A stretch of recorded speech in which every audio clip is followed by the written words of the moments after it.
तो स्टूडेंट, स्वागत है एक बार आपका फिर से मिस्ट्री के यूट्यूब के स्टडी मंत्र चैनल पर। पिछले लेक्चर में हम लोग स्टडी कर रहे थे कि जो 5 ईयर के क्वेश्चंस है वो उसके ऊपर हम लोग डिस्कस कर रहे थे। उसी के आगे का पोर्शन आज हम कंप्लीट करेंगे। तो उसके आगे मैंने यहाँ पे लिखा हुआ है कुछ प्लांट्स के नाम है और उसकी ट्रांसजेनिक वेराइटी नोट डाउन की गई। तो कई बार आपके मैच द फॉलोइंग करके पूछ लिया जाता है कि प्लांट्स दे दिए जाए और इनको अलग अलग देके फिर मैच करवाए। तो आप देख सकते हो कि यहाँ पे लिखा हुआ टोमेटो की वेराइटी थी फ्लेवर शावर। इसका एडवांटेज था क्रॉप को गलाने से रोकना, जो कि कौन से ईयर में 1994 में बनाई गई।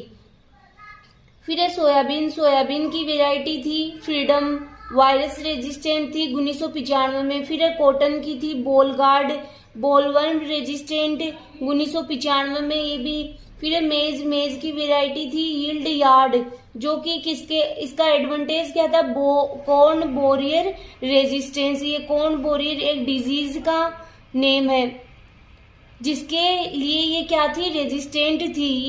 ये 1998 में प्रोड्यूस की गई। फिर है HEPA, कई बार इसे पूछ लिया जाता है what is HEPA, high efficiency particulate air. इसकी फुल फॉर्म होती है it is also called high efficiency particulate air. HEPA is a type of pleated mechanical air filter. ये एक प्रकार का मैकेनिकल फिल्टर होता है जिसको किसमें यूज में लिया जाता है, ये यूज में लिया जाता है जो लेमिनार एयर फ्लो होता है उसके अंतर्गत लगा हुआ होता है। This type of air filter can remove at least 99.97% of dust, pollen, bacteria, and on any airborne particles with a size of 0.3 microns. It is found in laminar airflow. किसमें पाया जाता है, लेमिनार एयरफ्लो में पाया जाता है। फिर next है TI प्लाज्मिड। कई बार इसे पूछ लिया जाता है व्हाट इज TI प्लाज्मिड। तो ट्यूमर इंड्यूसिंग प्लाज्मिड ये एग्रोबैक्टीरियम बैक्टीरिया द्वारा जीन ट्रांसफर के लिए प्रिपेयर किया गया प्लाज्मिड होता है, जिसे हायर प्लांट्स में जीन ट्रांसफर के लिए वेक्टर के रूप में डेवलप किया गया है। नेक्स्ट हम लोग बात करें तो ये आगे है आपके जीनोम की definition. What is a genome? A genome is a complete set of genetic information in an organism। की जो जीनोम होता है वो एक ऑर्गेनिज्म की जो जेनेटिक इंफॉर्मेशन होती है उसका कंप्लीट सेट होता है। It provide all of the information the organism require to function. यह हमें क्या करता है कि पूरी इंफॉर्मेशन प्रोवाइड करवाता है किसी जीन की, जिसके द्वारा कोई ऑर्गेनिज्म क्या करता है, फंक्शन करता है। फिर है एंटीऑक्सीडेंट आर कंपाउंड्स और सब्सटेंसेस दैट इनहिबिट ऑक्सीडेशन। कि एंटीऑक्सीडेंट एक ऐसे कंपाउंड होते हैं जो ऑक्सीडेशन को इनहिबिट करते हैं। इसके नाम में ही इसकी डेफिनेशन छुपी हुई कि एंटीऑक्सीडेंट, ऑक्सीडेंट के एंटी की inhibit oxidation. Antioxidant mostly found in plants' food. They are natural molecules that help neutralize harmful free radicals in our bodies. Antioxidant are natural and man-made substances। की antioxidant natural भी हो सकते हैं और man-made भी हो सकते हैं। That may prevent some type of cell damage, जो कि कुछ प्रकार की सेल डैमेज से क्या करते हैं, प्रिवेंट करते हैं। फिर नेक्स्ट है biotechnology. Biotechnology is a technology that utilize biological system। Biotechnology एक प्रकार की टेक्नोलॉजी होती है जो क्या करती है, बायोलॉजिकल सिस्टम को यूटिलाइज करती है। Biotechnology is the use of living systems and organism to develop और मेक यूजफुल प्रोडक्ट। की बायोटेक्नोलॉजी के यूज के द्वारा लिविंग सिस्टम को यूज करके या किसी ऑर्गेनिज्म को यूज करके या डेवलप करके उसके द्वारा यूजफुल प्रोडक्ट बनाए जाते हैं। The application of technology to improve biological organism. Cellular differentiation पहले भी हम लोग बात कर चुके, फिर देख लेते हैं। It is a biological process. Cell differentiation is the process of cell becoming specialized as their body develops. Cell differentiate is important because it creates diversity in life. Cell differentiation is an essential process for the development, growth and respiration. Next है आपके application of tissue culture, production of haploid plants, production of somatic embryo, और भी बहुत सारी application है जो मैंने आपको नोट डाउन करवाई थी, तो आप उनमें से भी यहाँ पे लिख सकते हो। फिर आपके कई बार पूछा जाता है ग्रीन बायोटेक क्या होता है। एग्रीकल्चरल बायोटेक्नोलॉजी को ग्रीन बायोटेक कहा जाता है। इसके अंतर्गत बायोटेक की डिफरेंट ऑपरेटर्स टेक्निक का यूज कर different disease resistant, growth resistant, high yielding वाली ट्रांसजेनिक क्रॉप्स का प्रोडक्शन किया जाता है।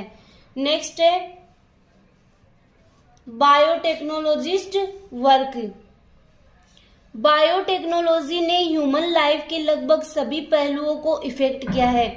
कई बार ऐसे क्वेश्चन पूछ लिया जाता है कि अगर आप एक बायोटेक्नोलॉजिस्ट होते तो क्या क्या वर्क कर सकते थे, तो ये क्वेश्चन उसी तरीके से ही पूछा गया है, लेकिन मैंने यहाँ पे ओनली उस टर्म को ही लिया है। एक बायोटेक्नोलॉजिस्ट डिफरेंट टाइप के एग्रीकल्चर सेंटर में, क्रॉप इम्प्रूवमेंट में, test tube baby center, embryo transplantation, medical laboratory में, मेडिसिन, एंटीबायोटिक ईटीसी के प्रोडक्शन में वर्क कर सकता है। फिर है एक्सप्लांट। कई बार जब से हम लोग प्लांट टिश्यू कल्चर पढ़ रहे हैं तब से हम लोग एक्सप्लांट के ऊपर डिस्कस कर रहे हैं, तो आप एक्सप्लांट की डेफिनेशन इजीली लिख सकते हो कि एक्सप्लांट एक ऐसा पार्ट होता है जिसको हम क्या करते हैं कि किसी कल्चर मीडिया में कल्चर करवाने के लिए उसको लिया जाता है। किसी प्लांट का कोई भी पार्ट होता है जिसको कल्चर करवाया जाता है, उसे होल प्लांट का रीजनरेशन किया जाता है। An explant is any portion taken from a plant that can be put on a nutrient medium and used to regenerate new plants.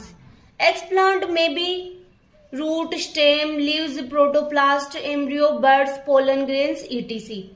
फिर है ट्रांसफॉर्मेशन। रिकॉम्बिनेंट डीएनए टेक्नोलॉजी का यूज करना क्या कहलाता है? ट्रांसफॉर्मेशन कहलाता है। इसके अंतर्गत किसी ऑर्गेनिज्म के स्पेशल डीएनए फ्रेगमेंट को वेक्टर के डीएनए में एंटर कराया जाता है, इसी को क्या कहा जाता है? ट्रांसफॉर्मेशन। ट्रांसफॉर्मेशन का मीनिंग जैसे हम लोग इस प्रकार से ले सकते हैं कि कोई भी हम लोग किसी जैसे टीआई प्लाज्मिड के ऊपर बात करें कि टीआई प्लाज्मिड का जो टीडीएनए है हम लोग उसको किसी प्लांट में ट्रांसफर कर रहे हैं तो वो उसके जीनोम के साथ इंटीग्रेट होता है, तो वो ही एक प्रकार का क्या ट्रांसफॉर्मेशन कहलाता है। फिर है transgenics. Transgenics refer to the transfer of genes. Transgenic का मीनिंग होता है कि जीन का ट्रांसफर करना from one organism to another. बहुत इजी सी डेफिनेशन है कि ट्रांसजेनिक का मीनिंग होता है transgenic refer to the transfer of gene from one organism to another. This process is called transgenics. Transgenic बनाने के लिए रिकॉम्बिनेंट डीएनए टेक्निक काम में ली जाती है। इनको जेनेटिक मॉडिफाइड ऑर्गेनिज्म भी कहते हैं। Present time different food, vaccine, antigen, protein, interferon, etc का प्रोडक्शन ट्रांसजेनिक के माध्यम से किया जा रहा है। हाई क्वालिटी वाले न्यूट्रिएंट्स की मात्रा इंक्रीज करने के लिए भी डिफरेंट ट्रांसजेनिक क्रॉप का प्रोडक्शन किया जा रहा है, जैसे transgene tomato, golden rice, potato, etc. तो ट्रांसजेनिक की डेफिनेशन भी आप इजीली लिख सकते हो कि ट्रांसफर ऑफ जीन का transfer one organism to another organism में करना क्या कहलाता है? ट्रांसजेनिक कहलाता है। और ट्रांसजेनिक बनाने के लिए रिकॉम्बिनेंट आरडीटी टेक्निक का काम में लिया जाता है। और इस प्रकार के जो ऑर्गेनिज्म होते हैं वो क्या कहलाते हैं? जीएमओ, जेनेटिक मॉडिफाइड ऑर्गेनिज्म कहलाते हैं। नेक्स्ट क्वेश्चन है आपके आर्टिफिशियल क्रोमोसोम। आर्टिफिशियल क्रोमोसोम वास्तव में लार्ज साइज के डीएनए के लॉन्ग सेगमेंट होते हैं जिनमें many thousand of base pair present होते हैं।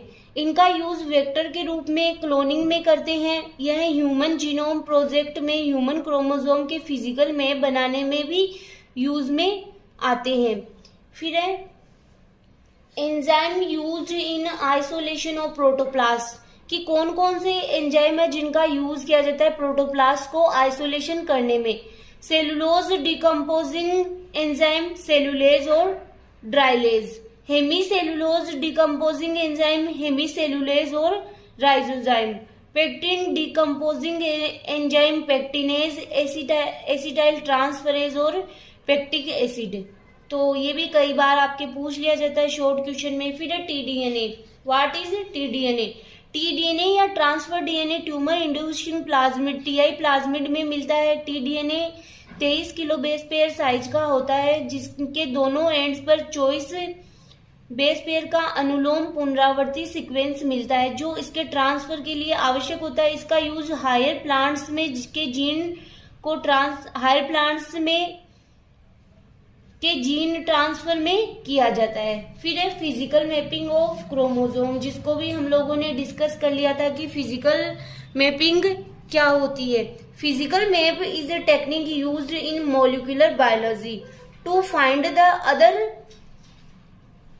And physical distance between DNA base pairs, कि फिजिकल जो मैपिंग होती है उसमें क्या किया जाता है, फिजिकल डिस्टेंस को पता करने के लिए फिजिकल मैपिंग की जाती है by DNA markers. A physical map of a chromosome और a genome that shows the physical location of a gene. Physical mapping किसी क्रोमोसोम की करना क्या कहलाता है कि उसमें जीन्स की लोकेशन का पता चलता है। फिर है alkaloids.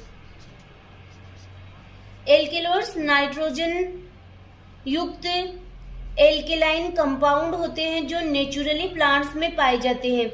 For example morphine, ephedrine, nicotine. Plants में 3000 से अधिक एल्कोलॉइड्स को आइडेंटिफाई किया जा चुका है। प्लांट्स में ये सेकेंडरी मेटाबोलाइट्स के रूप में बनते हैं। ये लो कंसंट्रेशन में मेडिसिन के रूप में भी यूज में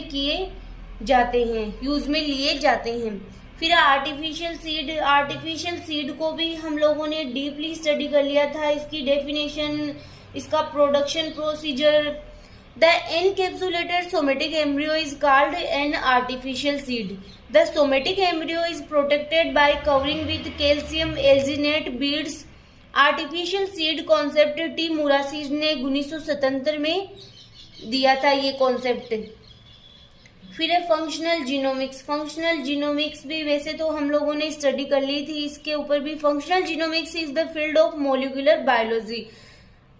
Functional genomics is the study of how genome transcript, protein to protein interaction and understanding the gene function and interaction each other। कि फंक्शनल जीनोमिक्स होती है वो एक प्रकार से मॉलिक्यूलर बायोलॉजी का ही फील्ड है। फंक्शनल जीनोमिक्स के अंतर्गत जीनोम किस प्रकार से ट्रांसक्रिप्शन करते हैं, प्रोटीन का प्रोटीन से इंटरेक्शन और जीन के फंक्शन को अंडरस्टैंडिंग करने के लिए फंक्शनल जीनोमिक्स की जाती है। तो ये थे आपके कुछ क्वेश्चन। और नेक्स्ट